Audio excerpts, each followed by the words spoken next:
তো বন্ধুগুলা ওইটা বাজার নিয়ে দেখিলে হালুয়া গাড়ি আছে সুন্দর সুন্দর শুধু করে তো ওইটা অল্প সাইয়া যাও তারপর মেলানি দেখিব এরকম করে গাড়ি আছে। ও দাদা এগুলো কি হালুয়া গাড়ি নাকি? বাবারে আজকে ফার্স্ট দেখলাম সুন্দর সুন্দর করে শুধু শুধু করে ট্র্যাক্টর গাড়ি। ট্র্যাক্টর কয় না এটা? ট্র্যাক্টর ট্র্যাক্টর গাড়ি না এগুলা? ট্র্যাক্টর কয় হালুয়া গাড়ি। বাপরে বাপ জুমিনি হালুয়া যাবো না? কিরকম দাম বা এগুলা দেখি দেখি ভাই। 48,000 এটা?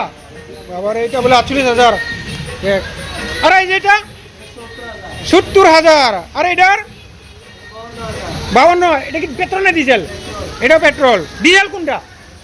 এটা ডিজেল। ও এটা বলে ডিজেল গাড়ি। এটা কত হাজার? 70,000। বাবারে বাপ না হালুয়া যাবো খেতে না? ঠিক আছে। ওই যে দাদাটা ওনার দোকান হয়। আপনার নামটা যেন কি ছিল? রবিয়াল হক না? ওই দাদার এখানে খালি ওই হালুয়া গাড়ি বলি না, অনেক মেশিন আছে, ধান ভানা মেশিন আছে। এই যে এগুলো এটা কিসে? ধান ভানা রাইস মিল। এই যে ধান ভানা অনেক কিছু আছে গো। আর ওই যে বড় একটা হালুয়া গাড়ি না দাদার দোকানে। আর ওই যে গাড়ির পাসগুলো পাওয়া যায়, হালুয়া গাড়ির পাস, তারপরে ধান ভানা মেশিনের পাস না? সব বস্তু পাওয়া যাবে। সব বুঝতে পাওয়া যাবে না ধান ভানা মেশিনের কিগুলা? ধান ভাঙা, পাওয়ার টিলার না? আর নতুন নতুন গাড়িগুলা, পাওয়া যাবে না? মোবিল ছবিল গাড়ির পাস যা বস্তু আছে এগুলো পাওয়া যায় না? ঠিক আছে দাদা, ধন্যবাদ।